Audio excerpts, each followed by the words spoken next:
Espírito Santo do Senhor possa falar hoje, Senhor, conosco, Pai, através da minha vida, Pai. Tira, Senhor, agora todo eu, Pai. Tudo aquilo que provém de mim, Senhor, caia por terra agora, Pai. Mas que o Senhor possa, Senhor, alimentar a Tua igreja, Senhor, nesta manhã. Que o Senhor possa falar aos corações. Que o Senhor possa restaurar, Senhor, as nossas vidas, Pai. Ah, Senhor, eu te peço em nome de Jesus, tira agora, Pai, todo impedimento, tudo aquilo que porventura possa atrapalhar o meu irmão de receber a Tua palavra, Pai. Tira agora, Pai. Tira, Senhor, toda dor, todo cansaço, todo sono, no nome de Jesus. Mas que a gente possa, Senhor, ser ensinado, Pai, pela Tua palavra, Senhor. Ser alimentado, Senhor, todos os dias, Pai, através da Tua palavra. E em especial, nesta manhã, no nome de Jesus. Amém. Amém? Glória a Deus. Aleluia. Pode se assentar agora. Vou ler de novo o versículo. Se o seu inimigo tiver fome, dele de comer. Se tiver sede, dele de beber. Fazendo isso, você amontoará brasas vivas sobre a cabeça dele. E o Senhor recompensará você. Irmãos, o mundo fala que quando o nosso inimigo precisar da gente, que a gente não tem que fazer isso. O mundo ensina que se você é bonzinho, se você é pacificador, ou se você ceder, você é fraco. É ou não é? Quando a gente está lá no nosso trabalho, quando alguém age erroneamente com a gente, ou agressivamente, as pessoas do seu trabalho falam o que para você? Você não vai responder? Você não vai responder? Você vai deixar quieto? O mundo e a sua sabedoria do mundo nos aconselha a lutarmos pelos nossos direitos. É ou não é, mulheres? Você não tem que lutar pelos seus direitos? É o que o mundo nos ensina. Igualdades, não é? E o mundo nos ensina a não sermos submissas. Lá, quando a gente está lá e você fala que você é submissa ao seu marido, porque a Bíblia te ensina isso, não te ensina? Ou eu estou errada? As pessoas do mundo falam assim, o quê? Você vai se submeter a isso? O mundo, a sabedoria do mundo ensina intriga, irmãos. A sabedoria do mundo ensina contendas, dissensões. A sabedoria deste mundo, ela exalta o homem. Sabia? Não o homem figura de homem, o homem ser humano. A sabedoria do homem hoje, do mundo, fala assim, cara, você é bom. E nós começamos também a ensinar assim nossos filhos. Você não tem que ser bom, não, você tem que ser o melhor. É ou não é? Você não fala para o seu filho isso? Você não precisa ser bom, não, você tem que ser melhor. Você não tem que ser inteligente, não, você tem que ser mais que inteligente. Muitas vezes, nós ensinamos os nossos filhos a ser competitivos desnecessariamente. Você não precisa ser o mais bonito, irmão. Porque isso é o que o mundo ensina. O mundo ensina que você precisa ser o mais bonito, o mais chique, ou o mais sábio. É ou não é? Mas isso daí é sabedoria do mundo. Na sabedoria do homem, do mundo, alguém tem que ganhar e alguém tem que perder. É ou não é? Então, se você não ganha, você é o quê? Você é o quê? Você é um perdedor. Olha o que o mundo está falando para você. Nossa, você é um perdedor. Porque para o mundo só pode ter um vencedor. E todos os demais é perdedores. E se você ceder, você é o quê? Quando a criança está brincando lá, né? Aí vem o outro e tira da mão. Aí, às vezes, o pai não tem sabedoria. Né? Fala, não, é dele, ele tem que tirar mesmo da mão. Nós temos que começar a ter sabedoria, irmãos. Nós temos que saber dividir. Ceder. Ceder lá onde você trabalha. É difícil? Nossa, que difícil, né? Mas essa semana Deus me ensinou muito a ceder.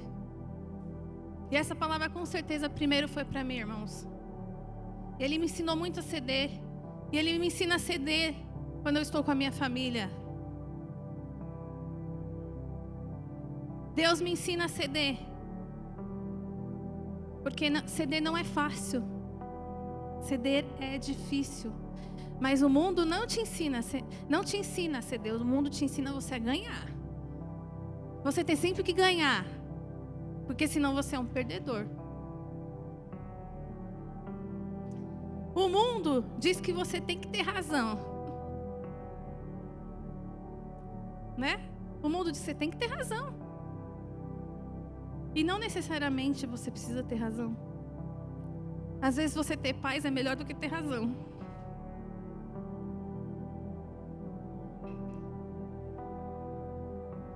Na sabedoria humana, você despreza o seu inimigo na sabedoria humana.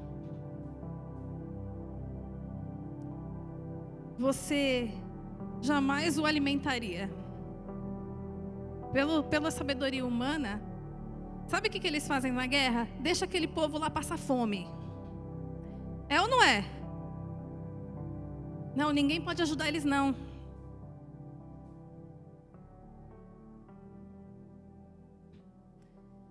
Não se compadece.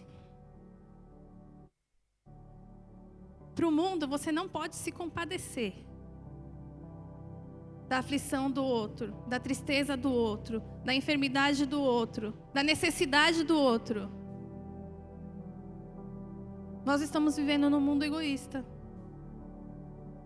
em que tudo é para mim, para os meus, para mim.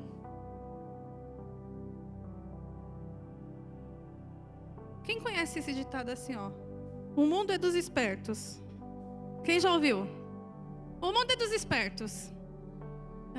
Quem é o esperto aí? Quem é o esperto hoje aqui? E eu concluí para mim, realmente, o mundo deve ser dos espertos, porque o céu não é dos espertos. O céu é dos puros. O céu é dos amáveis. O céu é dos pacificadores. O céu é das pessoas que têm misericórdia. Então o mundo pode ser dos espertos. E com certeza deve ser. Mas o céu não. O céu é dos bons. É dos que cedem. É dos que são pacificadores.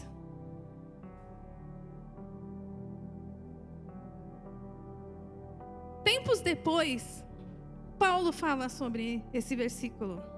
Vamos lá ler? Romanos, lá no Novo Testamento. Romanos 12.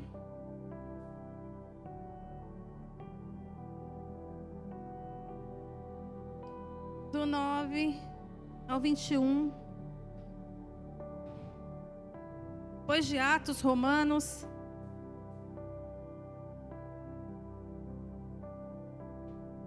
Fala assim: o amor deve ser sincero. Odeiem o que é mal e apegue-se ao que é bom. Dedique-se uns aos outros com amor fraternal. Prefira dar honra aos outros mais do que a si próprio. Nunca lhes falte o zelo. Sejam fervorosos no espírito. Sirvam ao Senhor. Alegrem-se na esperança. Sejam pacientes na tribulação. Perseverem na oração. Compartilhe o que você tem com os santos e em suas necessidades. Pratiquem a hospitalidade. Abençoe aqueles que te perseguem. Abençoe e não os amaldiçoem. Alegre-se com os que se alegram e chore com os que choram. Tenham uma mesma atitude um para com os outros. Não sejam orgulhosos, mas estejam dispostos a associar-se à pessoa de posição inferior. Não sejam sábios aos seus próprios olhos. Não retribuam a ninguém o mal por mal. Procurem fazer o que é correto aos olhos de todos. Façam todo o possível para viver em paz com todos. Vou repetir. Faça todo o possível para viver em paz com todos. Amados, nunca procurem vingar-se, mas deixem com Deus a ira, pois está escrito: minha é a vingança, e eu retribuirei, diz o Senhor. Ao contrário, se o seu inimigo tiver fome, dê-lhe de comer. Se tiver sede, dê-lhe de beber. Fazendo isso, você amontoará brasas vivas sobre a cabeça dele. Paulo estava exortando a igreja e deu uma explicação ainda maior desse contexto. Ele fala assim: amem, amem e não odeiem.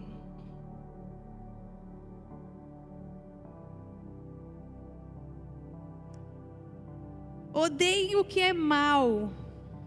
Dá honra ao seu irmão. Você tem honrado seu irmão? Você tem honrado seu irmão? Você tem falado para ele o quanto ele é importante?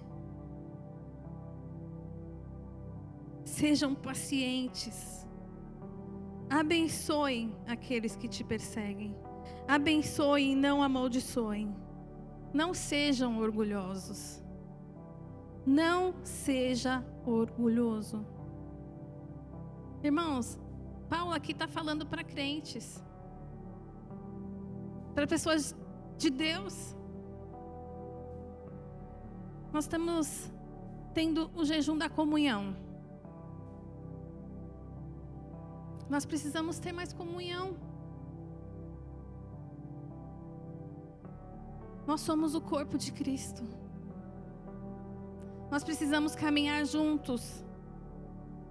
Nós precisamos caminhar juntos. Você não é independente do seu irmão. A palavra de Deus fala que nós somos o corpo de Cristo.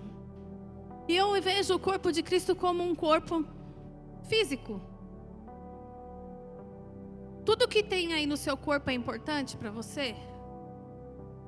É importante para você? Tudo que tem no seu corpo é importante para você. Tem uma função. Não tem nada sem função. Anos atrás eu preguei que até a unha que a gente pensa que é só para passar o esmalte, ela tem uma função. Alguns membros do seu corpo têm uma função mais importante? Sim. Mas todos têm uma função. Então não menospreze o seu irmão.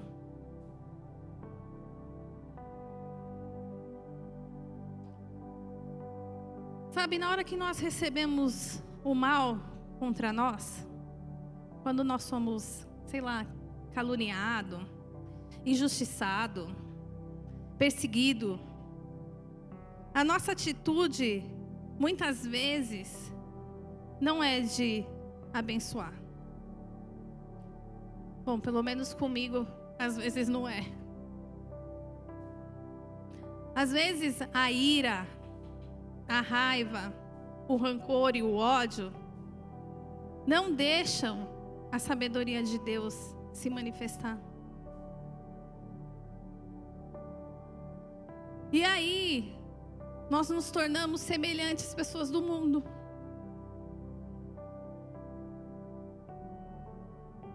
Que agem sem pensar.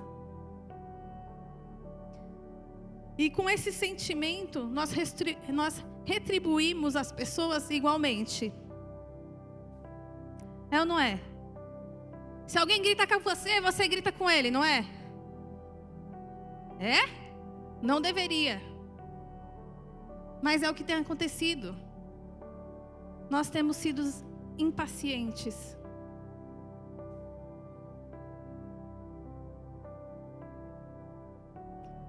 E o pensamento de inconformismo?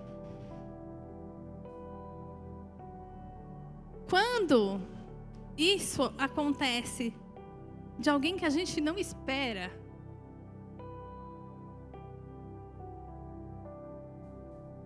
quando isso acontece de alguém que a gente não espera, quando o mal vem de alguém que você não espera que vai fazer mal para você, você fica tão inconformado. Fala, não é possível. Isso que é minha amiga. É ou não é? É meu irmão. Isso que é da minha família. E faz isso comigo. É um sentimento, irmãos, que vai nos corroendo.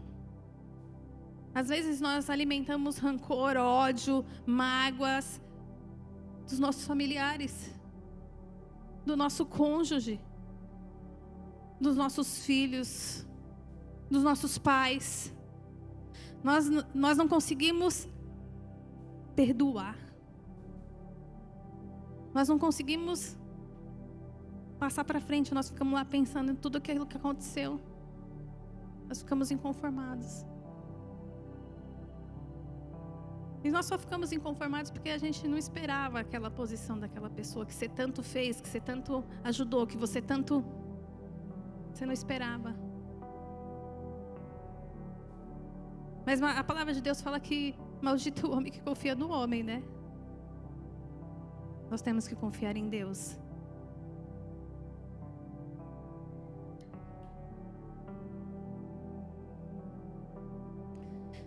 Para essas horas de ira, de rancor, de ódio, o Espírito Santo de Deus pode mudar esse sentimento.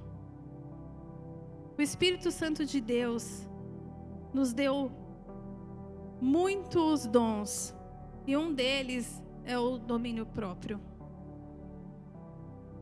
Se você conseguir se dominar e não responder com ira, com raiva, com ódio, você já vai se poupar de muitos atritos, de muitas confusões e contendas dentro da sua família, dentro do seu trabalho, no lugar onde você estuda, aonde você estiver. Irai-vos, mas não pequeis. A sabedoria de Deus é diferente da sabedoria do mundo. Na sabedoria do mundo é assim, bateu, levou. Não é? O mundo ensina isso, se alguém te bater, você bate também. Mas a sabedoria de Deus fala o seguinte, se você bateu, se você apanhou, agora você oferece o outro lado. É difícil? Mas não é impossível.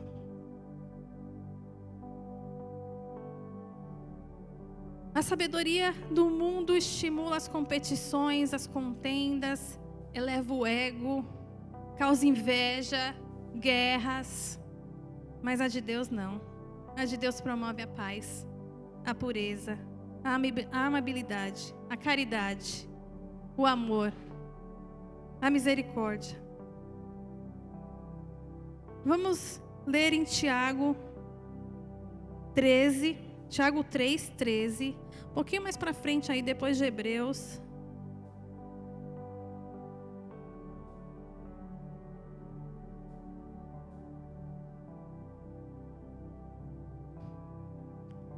Tiago 3:13 a 17.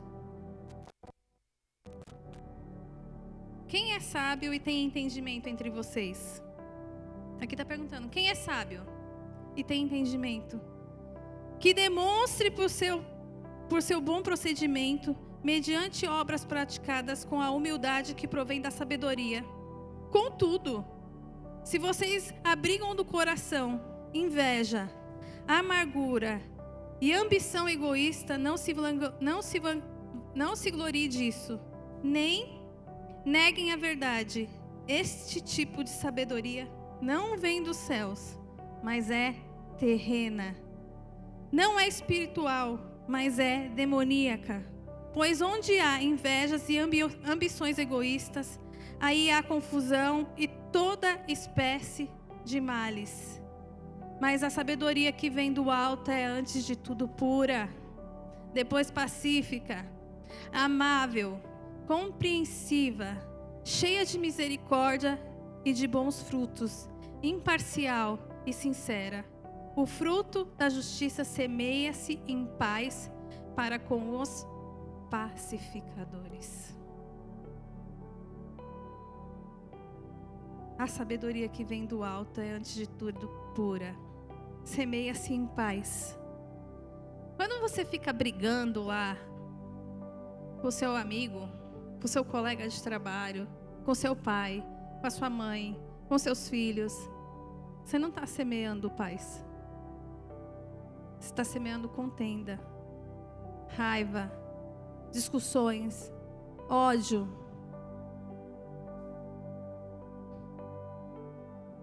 Aqui ele estava falando para a igreja. Se você ler o livro de Tiago, Tiago estava ensinando os obreiros. Ele fala o seguinte, assim, olha, controla a sua língua. Controla a sua língua. Está falando demais? Controla a sua língua. Pratica a palavra. Tiago fala assim, ó, não seja apenas ouvinte do que você vem ouvir aqui. Pratica isso lá na sua casa.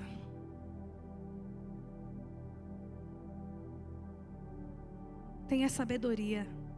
Não a sabedoria humana, mas a sabedoria de Deus.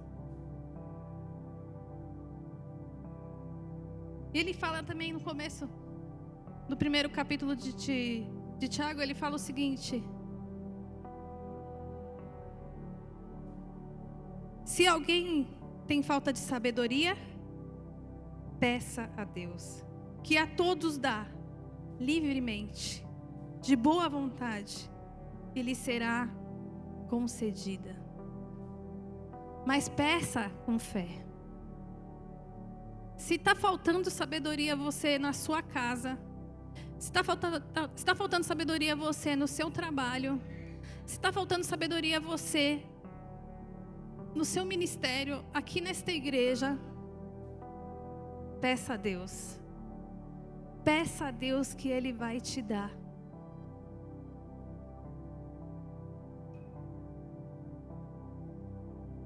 O homem tem se tornado cada dia mais inteligente, obtém cada dia mais conhecimento, mas não sabe nem o que fazer com tudo isso porque falta a sabedoria de Deus. Que a gente não seja só conhecedor, mas que a gente seja sábio no Senhor. Amém? Quem tem sido o nosso inimigo? Aqui fala para a gente dar de beber para o nosso inimigo, né? Para a gente dar de comer para o nosso inimigo. O seu irmão tem sido seu inimigo? Eu posso até pensar assim, de repente, né? Em alguns momentos, o meu irmão tem sido o meu inimigo. Ele tem buscado a minha derrota. Ele tem buscado me prejudicar. O meu marido, os meus filhos, os meus superiores, o meu patrão. Muitas vezes, nós somos o inimigo de alguém, sabia? Nós somos. Quando a gente prejudica o outro, Ou até quando a gente faz o bem que a gente pode, mas a gente não... A gente pode fazer o bem para aquela pessoa, mas a gente não faz por egoísmo.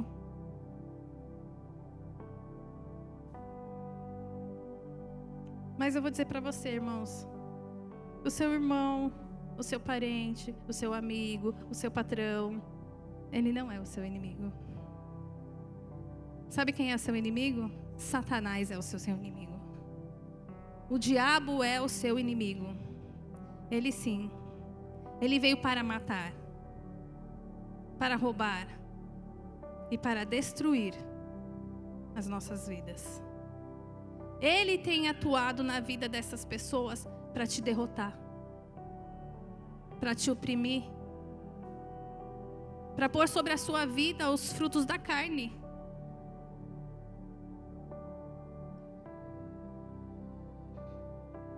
Buscamos muitas vezes comunhão, mas apenas de palavras, porque quando é para pôr na prática o ceder, muitas vezes não estamos dispostos. O diabo, ele veio roubar a sua paz, a sua comunhão com os seus irmãos. Ele veio roubar a sua união com a sua família. Ele quer destruir a sua família. Ele quer destruir o seu trabalho. Ele quer destruir a sua família. Ele quer destruir os seus sonhos. O diabo quer destruir os seus sonhos. Os seus sonhos de uma família abençoada. Os seus sonhos de um emprego abençoado. Às vezes eu vejo pessoas falando assim: Deus abriu uma porta para mim e aquele emprego é de Deus. Aí passa, sei lá, uns 2 meses. Não, aquilo não pode ser de Deus, não. Porque tem um abençoado lá que me persegue. É de Deus ou não é? Você orou pelo aquele emprego, irmão? É que nem a família, né? Quando casa, ai, meu amor, lindo. E aí daqui a pouco aquela peste. Foi Deus que me deu. Não, não foi Deus que me deu aquela peste, não. Não, foi você que escolheu então, né? Se Deus não te deu, você escolheu. Toma, que o filho é teu. Mas a gente está assim. Essas pessoas são instrumentos do diabo. Mas a sua luta não é contra essas pessoas. Não é contra o seu filho. A sua luta não é contra o seu marido, contra o seu patrão, contra o seu colega de trabalho. Não. Você está lutando contra as pessoas erradas. A sua luta é contra o diabo. Contra as armas do diabo, que tem entrado nas nossas vidas, porque o diabo tem entrado nas nossas vidas através da ira, do rancor, do ódio, da mágoa. Em Gálatas 5,19 fala dos frutos da carne. Depois você pode ler lá. Gálatas 5,19 ao 21. Fala o quê? Imoralidade sexual, impureza, libertinagem, idolatria, feitiçaria, ódio, discórdia, dissensões, invejas e cobiças e coisas semelhantes a essas. Muitas vezes nós temos deixado os frutos da carne, a sabedoria do homem prevalecer nas nossas vidas. Mas Deus quer que os frutos do Espírito e a sabedoria de Deus seja sobre as nossas vidas. Somos nós que vamos mudar o mundo.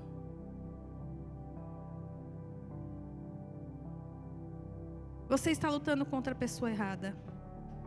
Nós precisamos se posicionar e lutar contra aquilo que realmente vem contra nós. Não amaldiçoe o seu patrão. Não amaldiçoe a sua família, o seu irmão, o seu colega. Não amaldiçoe as pessoas que muitas vezes não têm o mesmo pensamento que você. A nossa luta é contra o diabo. e contra os sentimentos que o diabo coloca dentro das nossas vidas? Você está lutando contra os sentimentos que estão dentro de você? Ou você tem deixado eles prevalecer?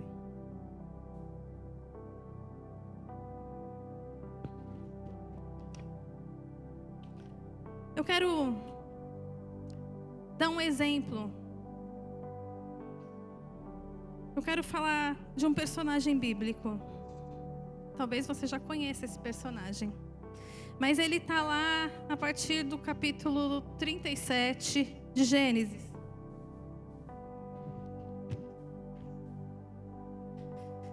Começa a falar dele no 37 e vai até o 46, se eu não me engano. Eu vou falar de José. Quem conhece a história de José? Quem não conhece a história de José? Quem conhece a história de José? Quem não conhece a história de José? Bom, tem gente que não se manifestou nos dois. José era filho de Jacó. E José tinha muitos irmãos. 12 irmãos. 11 irmãos, com ele 12. E José era o filho protegido. Eu diria que é o filho mimadinho, né? Era o filho querido, porque ele era mais jovem, mais criança ainda, né? E ele era o filho da mulher que Jacó amava. E Jacó fazia diferença entre eles. Presta atenção nessa história. Você que é pai, não faça a diferença entre seus filhos. Porque isso causa dentro da família dissensões, divisão. E aí, José teve um sonho na época. E ele sonhou que o feixe dele se sobressaía e o feixe dos irmãos dele se dobravam diante dele. José tinha 16 anos quando ele teve esse sonho. E José, então, inocente talvez, pela idade, ou não sei. José contou o sonho para os irmãos. Falou: olha, eu tive um sonho e o meu feixe se prevalecia dos seus. E os seus feixes se dobravam perante o meu feixe. Às vezes a gente pode pensar, né? Ai, se o meu irmão tivesse contado esse sonho para mim, você ia achar normal você se dobrar perante o seu irmão? Talvez não fosse normal. Ainda mais naquela época que os irmãos eram mais velhos. A gente geralmente dá honra aos mais velhos, não é? Mas Deus tinha dado o sonho para ele. E, bom, ele já era o filho querido. E aí ele passou a falar que ele ia prevalecer dos irmãos através do sonho, que era um sonho de Deus para ele. Era um sonho de Deus. José era de Deus. E aí passou, ele teve outro sonho. E ele sonhava que o sol e a lua e as estrelas se curvavam perante ele. E aí o pai dele falou assim: será que é possível? Você está dizendo que eu e sua mãe e os seus irmãos vamos se dobrar perante você? Achou estranho? Não era algo normal os pais se curvarem diante dos filhos? Mas até então não falou mais nada. Mas aí os irmãos alimentaram o sentimento do mundo. Às vezes nós pensamos que somos de Deus, mas estamos alimentando os sentimentos do mundo. De ódio, de rancor, de ira. E aí eles passaram a odiar, a desejar o mal de José. E aí eles eram pastores, foram pastorear longe. E aí o pai falou para o José, vai lá ver como é que estão seus irmãos. Veja, depois me fala se está tudo bem. Me fala se está tudo bem com eles. E ele foi, porque ele era um filho obediente. Só que chegando lá, quando os irmãos de José viram José, sabe o que os irmãos falaram? Lá vem o sonhador. Lá vem o sonhador, doido, tá sonhando demais. Vamos matar ele. Gente, o sentimento de inveja, ele é avassalador. Ele é avassalador porque ele deseja a morte. A inveja faz com que você deseje a morte, que você deseje o ódio, a ira. E então os seus irmãos tramaram matá-lo. Um deles falou assim, não vamos matar.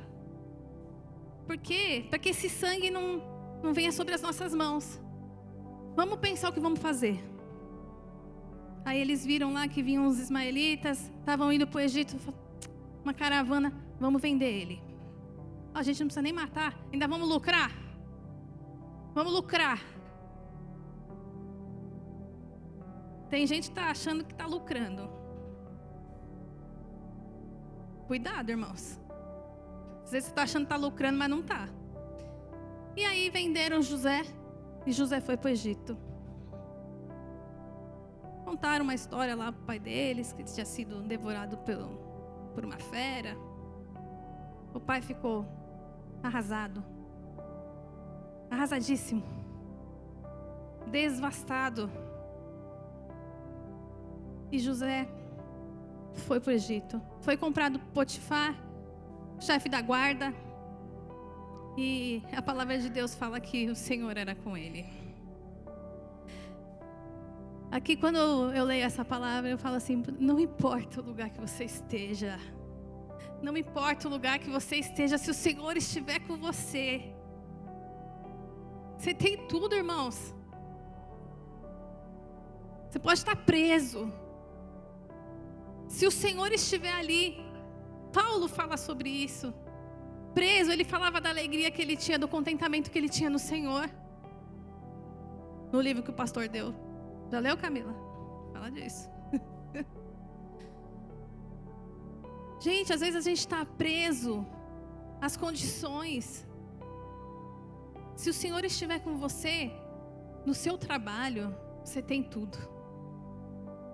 Se o Senhor estiver com você na sua família, você tem tudo. Porque é o Senhor quem te abençoa, você não precisa do lugar. Lembra da escolha de Ló e de Abraão? Nem sempre os campos verdejantes são melhores, irmãos. E então, ele foi trabalhar na casa de Potifar. E a palavra de Deus fala que Potifar foi abençoado por causa da vida de José. O lugar que você estiver vai ser abençoado por sua causa. Porque você é temente a Deus. Porque você busca o Senhor. Pode parecer que está desmoronando, mas o Senhor está cuidando. E aí, ele começou a prosperar, se tornou encarregado lá de Potifar. Mas aí, o inimigo usou a mulher de Potifar. O inimigo usou os irmãos de José primeiro. Com inveja. Depois o inimigo usou a vida da esposa de Potifar para causar calúnia, mentiras contra a vida de José. E aí ela tentou seduzir José, mas José resistiu. E aí ela virou o jogo, né? Ela não podia falar para o marido dela, olha, andei em cima do seu servo e aí ele não quis. Ela não ia falar isso, então o que ela falou? Olha, ele me assediou. O que você vai fazer com ele? Ele tentou me agarrar. E aí, Potifar entregou ele. Ele foi preso. E ficou preso durante muito tempo. Muito tempo. Então, primeiro, os irmãos dele lançaram ele na cova. Se você é sonhador, se é sonhador, vai sonhar aí na cova. Sonha aí. Depois, venderam ele como escravo. Ficou escravo de Potifar durante anos. Mas ainda assim era abençoado. Ainda assim o Senhor estava com ele. E ele prosperava. Lá no cárcere, prosperou de novo. O carcereiro lá falou, ó, me ajuda aí. Percebo que você consegue ser inteligente, você tem sabedoria. Me ajuda a conduzir essa prisão. E ele era responsável pela prisão. Depois de um tempo que ele estava preso, uns 3 anos mais ou menos, preso, chegou o carcereiro trouxe 2 servos do faraó, o padeiro e o copeiro. E o padeiro e o copeiro estavam presos, e um certo dia, quando José ia fazer a vistoria, falou para eles assim: o que aconteceu com vocês? Vocês estão para baixo? Vocês estão abatidos? E aí eles falaram assim: nós tivemos um sonho. E cada um deles teve um sonho. E José falou assim: Deus vai revelar esse sonho. E aí ele começou a fazer a interpretação do sonho. E nesse sonho, ele falava assim, que em 3 dias, o Senhor, o faraó, ia restaurar de um deles. E em 3 dias, para o outro sonho, faraó ia abater um deles. Ou seja, um ia voltar ao seu cargo e o outro ia ser sacrificado, ser morto. E assim como José orou, aconteceu. Assim como José falou, aconteceu. E o padeiro foi morto. O faraó mandou matar. E o copeiro foi restituído do seu cargo. Só que aí, quando José falava com o copeiro, ele falou assim, quando você for restaurado, quando você for restaurado lá da sua posição, você lembra-se de mim. Lembra-se de mim, estou aqui. Me ajuda. Só faltou falar assim, me ajuda. Só que aí o copeiro foi restituído e o copeiro não se lembrou de José. Às vezes, nós colocamos a nossa esperança no homem. Esse daí vai me ajudar. Não é? Aquele meu irmão vai me ajudar. Aquele meu amigo vai me ajudar. E realmente, às vezes, Deus usa aquelas pessoas para nos ajudar. Mas quem vai nos socorrer sempre é o Senhor. E no momento certo, Deus vai nos socorrer. Então, José ficou ainda preso durante um tempo. Passou-se mais um tempo e Faraó teve um sonho. E aí Faraó ficou muito intrigado com o sonho, porque ele sonhou, aí ele dormiu e sonhou de novo. E aí ele falou: chama os sábios, chama os magos, chama os sábios, os inteligentes para decifrar o meu sonho. E diz que veio muitas pessoas tentar e nenhuma delas conseguiu. Aí o copeiro se lembrou. Deus fez o copeiro se lembrar. No momento certo, na hora certa. Amém? E aí o copeiro se lembrou e falou: olha, enquanto eu estive preso, eu tive um sonho. E um hebreu revelou o meu sonho. Ele disse o que iria acontecer e assim sucedeu-se. E aí então Faraó falou, então chama o hebreu. Chama o hebreu. Então, José, vai lá revelar o sonho. Aí José fala, Deus vai revelar. José nunca colocou a honra para si. Nunca. Ele sempre deu a honra, a glória a quem é devida, a Deus. Às vezes nós vamos colocando a honra, porque eu sou muito inteligente, né? Porque eu sou muito sábia, porque eu sou muito bonita. E aí você põe a honra para você, a glória para você. Provérbios, na palavra de Deus, fala assim, que não seja a sua boca a que te louve. Deixa o outro falar, irmãos, que você é inteligente, que você é sábia. Deixa o outro falar que, nossa, você trabalha super bem. E aí, José então vai, se prepara, se arruma para entrar na presença do faraó. E chegando lá, o faraó conta o sonho. E no sonho ele fala, olha, tive um sonho que eu estava no rio Nilo e as vacas, saíam 7 vacas gordas, amplas, viçosas. E depois de um tempo saíam 7 vacas magras, raquíticas, e comiam as 7 vacas gordas, e ainda assim elas continuavam magras. E aí José orou e Deus revelou. Depois ele teve outro sonho, falando a mesma coisa. E José falou, olha, Deus me revelou que os 7 animais são 7 anos. As 7 vacas gordas são 7 anos de fartura. E depois as 7 vacas magras são 7 anos de escassez.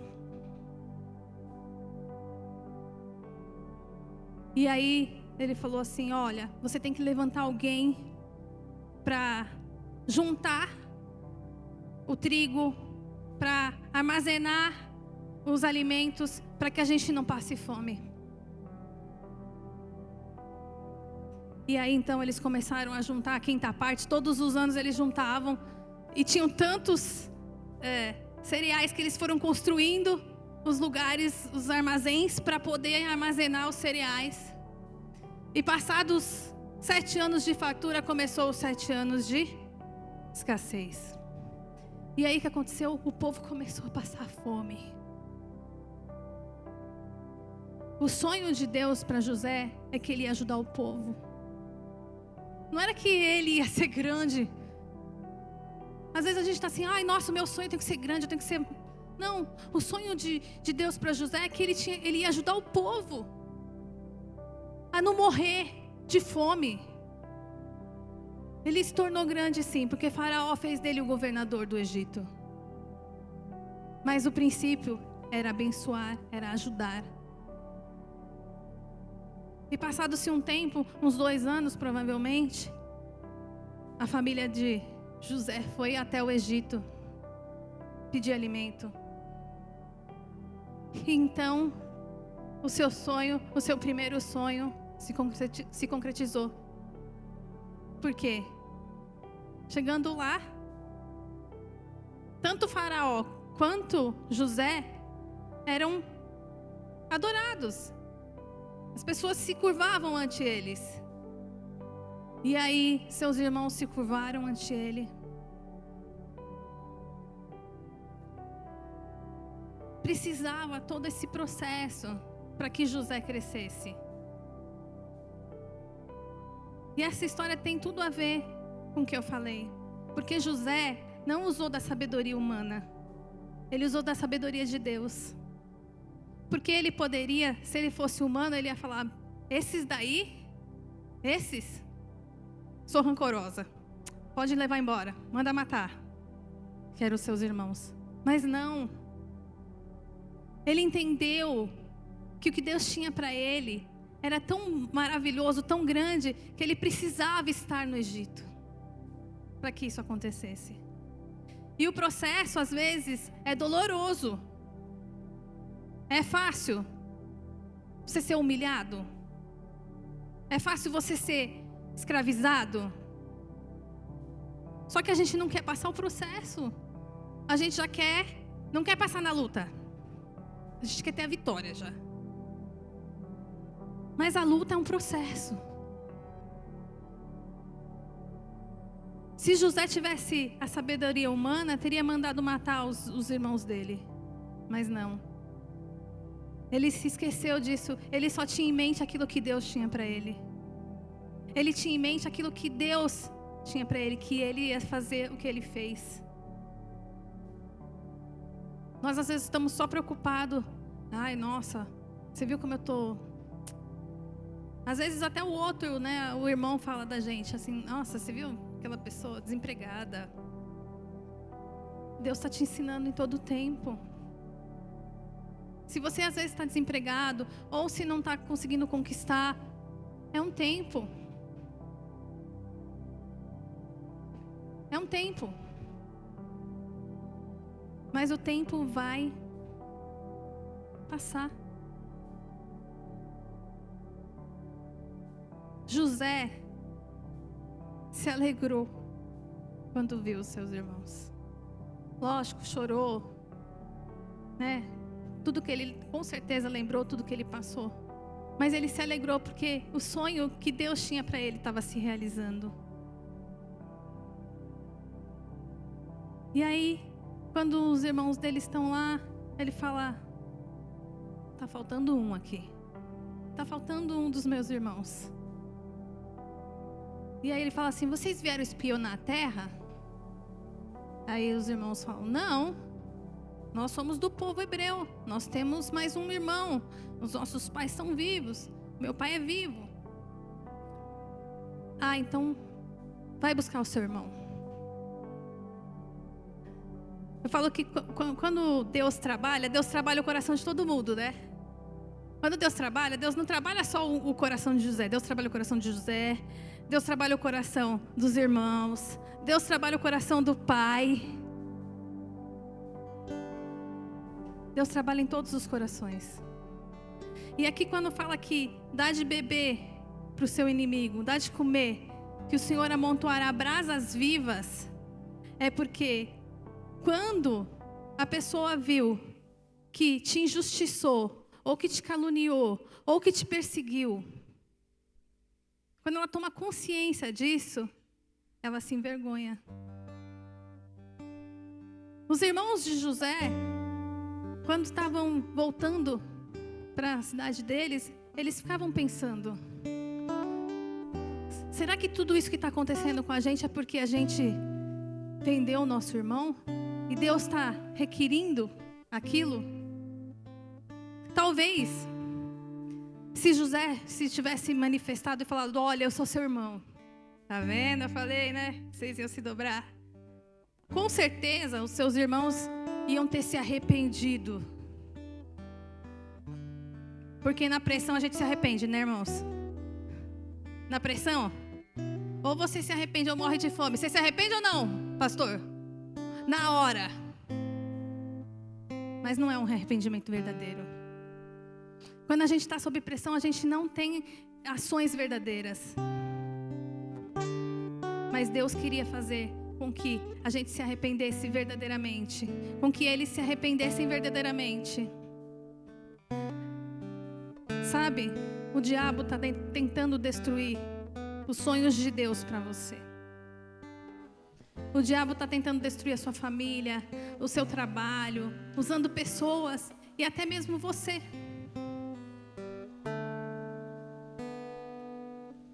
Porque às vezes a gente deixa as ações do diabo prevalecer sobre as nossas vidas. Mas nessa manhã, Deus quer dizer para você que se você usar da sabedoria de Deus, dos dons do Espírito, e mudar a sua vida, Ele vai realizar os sonhos que você tem. Os sonhos não são necessariamente um sonho que eu durmo. Os sonhos é aquilo que você planejou para a sua vida. José poderia ter desistido do sonho que ele teve. Concorda? Nossa, meus irmãos me odeiam. Agora eu sou um escravo. tô aqui preso, não vou mais viver o sonho. Mas o sonho vai acontecer. Se você pedir para Deus te ensinar a crescer. Todo esse processo ele era preciso. José precisava crescer. Eu sempre falo assim, ó, quando você vê um jovem mesmo, José era jovem, 16 anos, muito inteligente, que se destaca em alguma coisa, esse jovem, ele tem que ter uma estrutura familiar muito grande. Sabe por quê? Porque senão sobe para a cabeça. É ou não é? Quando é muito novo e conquista muita coisa, aquilo vai... Eu não preciso de ninguém. Eu não preciso de ninguém, não preciso de nada. A gente se torna o nosso próprio Deus. Eu sou demais. Mas Deus não queria que isso acontecesse com José. Deus forjou o caráter de José para que ele pudesse salvar o povo, para que ele se preocupasse com o povo. Se tentarem matar os teus sonhos, levanta-se, irmão, sufocando o meu coração, se lançaram você numa cova e ferido perdeu a visão. Se